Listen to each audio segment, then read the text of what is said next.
Hello बच्चों, तो अब हम डिस्कस करेंगे question number 33 from the chapter structure of atom, जहां पे हमसे पूछा गया है what transition in the hydrogen spectrum. किसकी बात हो रही है? हाइड्रोजन के स्पेक्ट्रम की। would have the same wavelength as the Balmer transition, which is from n equal to 4 to n equal to 2 for He plus यानी कि हीलियम प्लस स्पेक्ट्रम। ठीक है, तो यानी कि आपको कंपेयर करना है हीलियम आयन के स्पेक्ट्रम को हाइड्रोजन के स्पेक्ट्रम के साथ में। ठीक है, दोनों जो हीलियम आयन स्पीशीज होती है वो कैसी है? क्योंकि हीलियम में से एक इलेक्ट्रॉन निकल चुका है, so this is called as hydrogen like species. और ये जो आपके फॉर्मूलाज हैं, जो भी कुछ हम हाइड्रोजन एटम के रिस्पेक्ट में भी पढ़ते हैं रिडबर्ग कांस्टेंट को रिलेटेड, जैसे ये वाला formula, so this is only applicable for hydrogen like species. इसी तरह से जो हम ट्रांजिशंस की बात करते हैं, लाइमन, बार्मर, पाश्चन, ब्रैकेट, फंड, ये सभी के सभी हाइड्रोजन या फिर हाइड्रोजन लाइक स्पीशीज के लिए होते हैं। तो सबसे पहले तो हम इस क्वेश्चन को समझ लेते हैं। तो मैं आपको लेके चलती हूँ दूसरी स्क्रीन पे। देखो यहाँ पे बात क्या हो रही है, एक तरफ तो हमने रख दिया हीलियम प्लस आयन और दूसरी तरफ हमने रख लिया हाइड्रोजन। ठीक है, जब क्या होगा, इनके अंदर ट्रांजिशंस होंगे, तो आपको भी पता है कि हीलियम प्लस आयन जो है ऑन ट्रांजिशन ये भी कुछ स्पेक्ट्रम फॉर्म करेगा। ठीक है, और जो हाइड्रोजन है सॉरी, वो भी क्या करेगा, वाइल ट्रांजिशन कुछ स्पेक्ट्रम शो करेगा। ठीक है, ये एमिशन करेगा कि एब्जॉर्प्शन स्पेक्ट्रम, फिलहाल हम उसकी बात नहीं करें, हम सिर्फ स्पेक्ट्रम की बात करें। ठीक है, वैसे नॉर्मली हम किसकी बात करेंगे, अगर करेंगे भी तो so that would be emission spectrum. Is that clear? तो अब देखो, अगर हीलियम प्लस आयन, ये भी क्या है, मैंने जैसा कि कहा, ये भी एक हाइड्रोजन लाइक स्पीशीज है। ठीक है, तो हाइड्रोजन लाइक स्पीशीज के लिए आप लोगों ने वो चीजें पढ़ी होंगी, कौन सी हमने पहले की क्लासेस में भी डिस्कस किया है, लाइमन, बामर। ठीक है, कैसे? लाइमन, बामर, अल्पाल, पाल। ठीक है, पी से कौन हो गया? पाश्चन, देन आपका आ गया ब्रैकेट, एंड देन आ गया आपका फंड। ठीक है, इसका तरीका मैंने याद कराया था आपको, लाल, बाल, पाल, भी, फालतू। ठीक है, इस तरह से याद कर सकते हो। तो हमने देखा क्या था, अगर कोई भी ट्रांजिशन जो कि N2 की वैल्यू जो है वो हमेशा एक हायर वैल्यू होती है, तो कोई भी ट्रांजिशन किसी भी N2 लेवल से अगर N1 लेवल जो है वो 1 पर होता है, कोई भी N2 से अगर 1 पे होता है, so you will call this as Lyman spectrum. अगर किसी भी लेवल N2 से अगर वो N1 लेवल 2 पे होता है, तो उसको आप बामर कहोगे। और इसके लिए पाश्चन के लिए क्या होगा, सेम, किसी भी लेवल से 3 पे, किसी भी लेवल से 4 पे होता है तो उसको ब्रैकेट कहोगे, और किसी भी लेवल से 5 पे होता है तो आप उसको फंड कहोगे। Is that clear? तो हम क्या देख रहे हैं कि भैया यहाँ पे जो है अलग अलग लेवल्स पे इलेक्ट्रॉन्स जो है वो जंप कर रहे हैं, एमिट हो रहे हैं, while they come from higher state towards the lower state. N1 की वैल्यू हमेशा ही N2 से कम होगी, ये आप लोगों को ध्यान रखना है, यानी कि N2 हमेशा एक हायर लेवल होगा।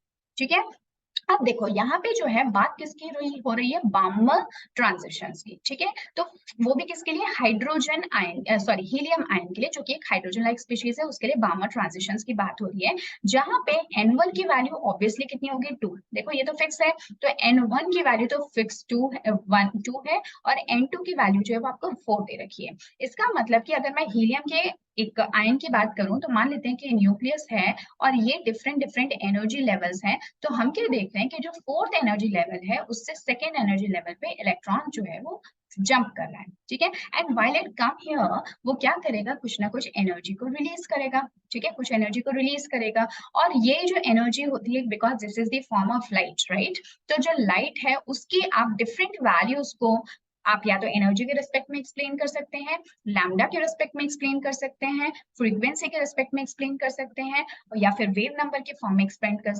सकते हैं, कोई भी तरीका। तो फिलहाल के लिए जो भी फॉर्मूला हम यहाँ पे यूज करते हैं उसको हम पहले भी कई बार डिस्कस कर चुके हैं, आई एम श्योर कि आप लोगों को वो ध्यान होगा। What was that formula? That was with respect to nu bar, यानी कि वेव नंबर। ठीक है, आप एनर्जी के रिस्पेक्ट में भी दे सकते हो, कोई प्रॉब्लम नहीं है, but this is one of the very common one, are Z square 1/n1 का स्क्वायर माइनस 1/n2 का स्क्वायर। ठीक है, ये फॉर्मूला हमने पढ़ा था, आप इसको एनर्जी के रिस्पेक्ट में या न्यू के रिस्पेक्ट में भी चेंज कर सकते हो, but here this nu bar is equal to 1/लैम्डा, ये सारी बातें आप लोग जानते हो। ठीक है, अब z क्या चीज है, तो z है एटॉमिक नंबर, क्योंकि अभी मैंने कहा कि ये हाइड्रोजन लाइक स्पीशीज के लिए आप ये फॉर्मूला यूज करोगे, एग्जैक्टली यही फॉर्मूला हाइड्रोजन के लिए क्या हो जाएगा, क्योंकि हाइड्रोजन में एटॉमिक नंबर कितना होता है, 1 होता है। ठीक है, आप सभी जानते हो हाइड्रोजन का एटॉमिक नंबर कितना होता है 1, यानी कि इसके अंदर एक ही इलेक्ट्रॉन है, एक ही प्रोटॉन है। लेकिन जो हीलियम है उसके लिए Z की वैल्यू कितनी होगी, वो होगी 2। अब आप कहोगे इसमें से एक इलेक्ट्रॉन निकल गया, इलेक्ट्रॉन निकला है, लेकिन जो एटॉमिक नंबर है वो तो अभी भी 2 ही कहलाएगा ना, क्योंकि उसमें नंबर ऑफ प्रोटॉन्स तो इतना ही है और एक न्यूट्रल एटम के अंदर इलेक्ट्रॉन भी 2 ही होते हैं। Is that clear? तो यहाँ पे अगर हम Z की वैल्यू को 1 कर देते हैं तो ऑब्वियसली Z स्क्वायर भी कितना हो जाएगा, 1 ही होगा, कोई फर्क नहीं पड़ता। ऐसे में जो 1 बाय लैम्डा जो कि किसके इक्वल है, न्यू बार या फिर कह दो वेव नंबर के इक्वल, वहां पे Z लिखने की मुझे कोई जरूरत नहीं है बिकॉज दैट इज 1। तो ये सिंपली आपका फॉर्मूला क्या हो जाएगा, 1 by n1 square minus 1 by n2 square. Is that clear? तो ये वाला हमें फॉर्मूला मिल गया। फिलहाल के हम क्या करते हैं, n1 और n2 की वैल्यू इस हीलियम प्लस आयन के लिए हमें गिवन है, कितना है 2 and 4, क्योंकि ये बार्मर ट्रांजिशन की बात कर रहा है। तो हम क्या करते हैं, यहाँ पे वैल्यूज को पुट करके देखते हैं कि न्यू बार की वैल्यू क्या आती है। देखो जो R होता है ना, आप सभी जानते हो, this is what, this is your Rydberg's constant, right? और जो रिडबर्ग्स कांस्टेंट होती है उसकी वैल्यू, वैसे तो आपको यहाँ पे लिखने की जरूरत नहीं है, बट जो रिडबर्ग्स कांस्टेंट की वैल्यू है दैट इज 106977। ठीक है, Z की वैल्यू यहाँ पे देखो कितनी हो जाएगी, 2 का स्क्वायर।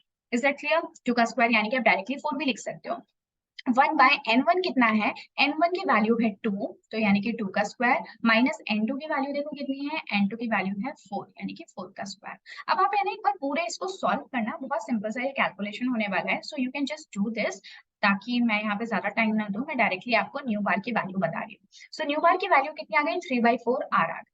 अब देखो क्वेश्चन में हमसे क्या किया गया, कहा गया था, एक बार वापस से क्वेश्चन पढ़ो। क्वेश्चन में कहा गया था, what transition is the hydrogen spectrum would have the same wavelength as the Balmer transition n equal to 4 to n equal to 2, जिसके लिए सेम वेवलेंथ है। मुझे एक बात बताओ, क्या उसके लिए सेम ही एनर्जी नहीं होगी, क्या उसी के लिए सेम न्यू बार नहीं होगा, क्या उसके लिए सेम न्यू नहीं होगा, because all these are interrelated, right? देखो मैं आपको बताती हूँ, E is equal to h nu होता है, सभी जानते हो। इस न्यू को अगर मैं रिमूव कर दूं, so this will become h c by lambda, जहाँ पे एच तो भी कांस्टेंट है, सी भी कांस्टेंट है, तो लैम्डा जो है वो भी न्यू के रिस्पेक्ट में अब चेंज हो रहा है। तो अगर E कांस्टेंट है तो न्यू भी कांस्टेंट होगा, तो लैम्डा भी कांस्टेंट होगा, क्योंकि उसके अलावा बाकी सभी वैल्यूज कांस्टेंट है।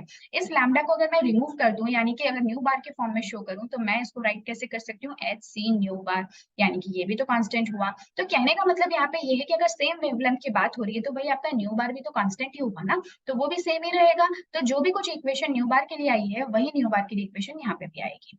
अब देखो न्यू बार जो है यहाँ पे कितना है, अब यहाँ पे हम लोगों को कुछ भी नहीं गिवन, n1 और n2 की वैल्यू मुझे नहीं पता, मुझे यही तो फाइंड आउट करना है, ताकि मुझे ये पता चल जाए कि हाइड्रोजन के केस में ट्रांजिशन कहाँ से कहाँ हो रहा है, हीलियम के केस में तो कहाँ से कहाँ हो रहा है, 4th एनर्जी लेवल से 2nd एनर्जी लेवल पे, और हमें यहाँ पे फाइंड आउट करना है फॉर हाइड्रोजन की ट्रांजिशन कहाँ से कहाँ हो रहा है। Is that clear? ये हमें पता करना है। तो देखो एग्जैक्टली न्यू बार की वैल्यू मैं वही रख सकती हूँ जो कि मुझे यहाँ से मिली है फॉर हीलियम आयन, क्योंकि ऐसा हमें क्वेश्चन में गिवन है, राइट? तो जब हम इसकी वैल्यूज को पुट करते हैं, सो देखो न्यू बार कितना है यहाँ पे, 3/4 R is equal to R 1 by n1 का स्क्वायर माइनस 1 बाय n2 का स्क्वायर। Is that clear? देखो R से R कैंसिल हो गया। अब आपको कुछ भी ऐसा करना है कि भाई जो 3/4 के इक्वल आ जाए 1 by n1 square minus 1 by n2 square की वैल्यू। ठीक है, अब ये कोई इतना डिफिकल्ट कैलकुलेशन नहीं है, बहुत सीधी सी बात है। देखो मैं आपको पहले भी बता चुकी हूँ कि n1 की वैल्यू हमेशा ही n2 से कम होगी। अब ये वैल्यू आप कैसे कैसे पुट करके देख सकते हो सकता है कि ये वैल्यू जो हो n1 की 1 हो और n2 की 2 हो, यही पॉसिबल है। या फिर हो सकता है कि इसकी 2 हो, इसकी 3 हो, इसकी 3 हो, इसकी 4 हो, यही पॉसिबल है। अब देखो यार ऑलरेडी यहाँ पे जो ट्रांजिशन है वो कैसा है, 4 से 2 है, इस तरह से। ये वैल्यू आपके, हालांकि 2 जो है, ये 2 के आगे 3 भी हो सकती है, 3 के आगे 4 भी हो सकता है, ऐसा कुछ भी इंफिनिटी तक हो सकता है। बट आप शुरुआत से शुरुआत करोगे, स्मॉलेस्ट नंबर से करोगे, और जब आप इन वैल्यूज को पुट करोगे ना, तो आप एक बार करके देखो, so you will get the value of n1 is equal to 1 and n2 is equal to 2। Is that clear? हालांकि हमेशा ही n1 की वैल्यू n2 से कम होगी, तो इस हिसाब से आपको एक बार प्रोबेबिलिटी करनी है। इस तरह के क्वेश्चंस में हमेशा आंसर जो होता है वो सिंपलेस्ट फॉर्म में ही होता है। अदरवाइज आप क्या कर सकते हो, n1 स्क्वायर को x मान लो, n2 स्क्वायर को y मान लो, और फिर जो x माइनस वाई वाली इक्वेशन होती है उससे आप इसको सॉल्व कर सकते हो। ठीक है, बट ये वाला जो मेथड है ये भी कोई इतना टाइम टेकिंग नहीं है, तो आप इसको जब करते हो तो इससे क्या पता चल गया, n2 यानी कि 2, यानी कि अगर सेकेंड लेवल से फर्स्ट लेवल पर हाइड्रोजन के केस में अगर ट्रांजिशन होता है तो उसके लिए उतना ही लैम्डा होगा, उतनी ही एनर्जी होगी, जितना कि हीलियम के केस में 4th लेवल से सेकेंड लेवल पे ट्रांजिशन होता है, यानी उतना ही लैम्डा और उतनी एनर्जी होगी for helium plus ion and this is for hydrogen atom. ठीक है, आ गई बात समझ में? तो ये दोनों वैल्यूज यहाँ पर सेम रहेंगी। ठीक है, आई होप कि आपको ये जो क्वेश्चन है समझ में आ गया है और इसको परफॉर्म किस तरह से करना है ये भी आप लोग अच्छे से समझ चुके हैं। ठीक है, हो सकता है कि आपको थोड़ा लगा होगा कि मैं, अगर ऑलरेडी आपको आता है तो आपको लग रहा होगा कि मैं बहुत स्लोली चल रही हूँ, बट ये सारे क्वेश्चन मुझे लगता है कि कॉन्सेप्चुअल है। यहाँ पे ना सिर्फ आपको न्यूमेरिकल पे ज्यादा फोकस करना है, आपको पहले कॉन्सेप्ट को क्लियर करना है, उसके बाद में आपको न्यूमेरिकल के ऊपर वर्क करना है। ठीक है, तो जब आप इस इक्वेशन को सॉल्व करते हैं तो कुछ इस तरह से आपकी इक्वेशन आ जाएगी और आपको हिट एंड ट्रायल करके आप जब वैल्यूज पुट करोगे तो बहुत फटाफट से आपका आंसर आ जाएगा n1 equal to 1 and n2 equal to 2। ठीक है, तो आई थिंक समझ में आ गया होगा। हीलियम प्लस आयन के लिए जो ट्रांजिशन 4 से 2 में हो रहा था, हाइड्रोजन एटम के लिए वही ट्रांजिशन 2 से 1 में होगा with the same lambda. Lambda मैं इसलिए कह रही हूँ क्योंकि क्वेश्चन में हमें लैम्डा के रिस्पेक्ट में पूछा है। ठीक है, with the same wavelength. Is that clear? चलिए, तो ये था हमारा क्वेश्चन नंबर ये कौन सा था? 33। नेक्स्ट क्लास में हम लोग डिस्कस करेंगे नेक्स्ट क्वेश्चन यानी कि question 34। Till then take care, good bye and keep practising. अगर आपको कहीं पे भी किसी भी पॉइंट में अगर दिक्कत आती है तो प्लीज आप मुझे कमेंट बॉक्स में उसको मेंशन करो ताकि मैं उसको उसी पॉइंट पे उसी टाइम पे क्लियर कर सकूं, कम से कम टाइम फ्रेम के अंदर। ठीक है, चलिए तो फिर मिलते हैं नेक्स्ट वीडियो में। Good bye.